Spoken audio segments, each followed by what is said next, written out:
Hey there, welcome to Phone Gyan. This is Amit, and today I will point out 5 noteworthy cons related to Samsung Galaxy J7 Max, which is the latest smartphone from Samsung for the Indian market. As you can see, I have the gold color variant, which costs around 18,000 rupees, whether you buy it offline or online. I have prepared a list of pros and cons based on my thorough usage. In this video, I will be counting down some cons. I want to state it clear that I am not nitpicking or pointing out minor cons.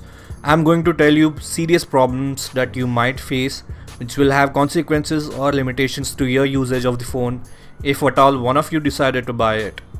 Let's dive straight into the main video without wasting any more time. Problem number 5 is the lack of Corning Gorilla Glass or any other kind of screen protection on the front glass panel. I'm shocked to see a phone that costs around 18,000 rupees and doesn't even have a screen protection. The standards are getting lower and lower when it comes to providing Gorilla Glass on Samsung devices. Plus, it's a 2.5D glass which is more vulnerable to direct damage from fall. Samsung, if you want to sell a phone worth 18,000 to us, at least provide some kind of screen protection on it. So this was a big letdown for me. Let's move on further with our next con number 4, which is this terrible speaker quality. This is the fourth worst part of the Galaxy J7 Max. The speaker is just terrible. This tiny little speaker is located on the right side of the phone. The speaker outlet is smaller than the power button itself.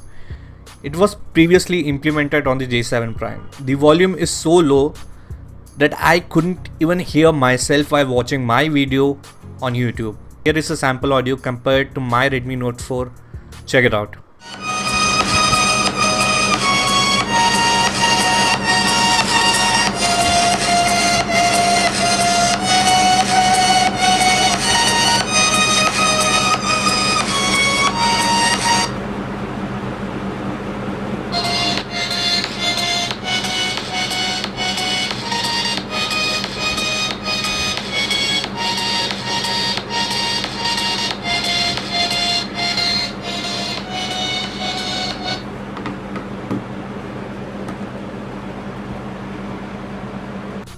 The next problem we are going to talk about is the lack of quick charge provided in the phone.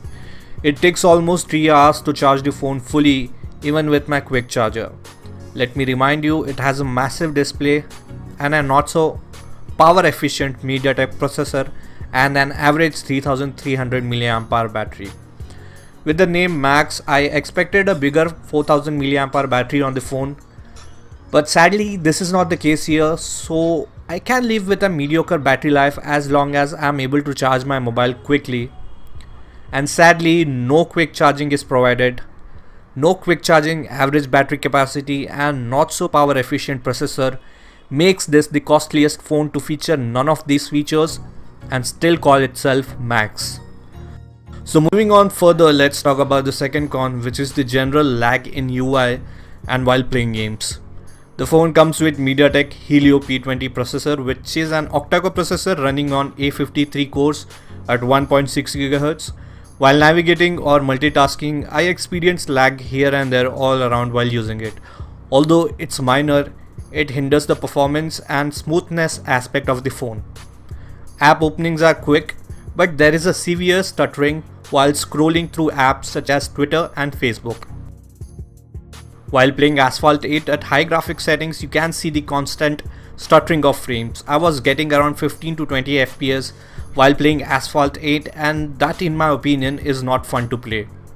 So this was the second con, which can be a big deal breaker for many people. Let's move on further to our con number 1, which is the price of 18,000 that this phone sells at. I do understand that this is a Samsung phone and no doubt they will price their phones higher than others purely because of their service networks and advertising.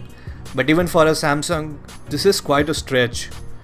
TFT display along with the MediaTek processor in a phone priced around 18,000 do not complement each other. At this price range, you can get the higher variant of the Moto G5 Plus, which is actually a well-renowned brand and honestly can do many things better than the Samsung Galaxy J7 Max. But if you are a die-hard Samsung fan, you can go ahead and buy this if you can live with the cons related to J7 Max. I will be doing more videos on J7 Max, including pros as well, so be sure to stick around. So this was my video for today. Do hit that like button for more videos like this, and don't forget to subscribe to Phone Gyan for tech related content. Till then, thank you so much. This is Amit signing off.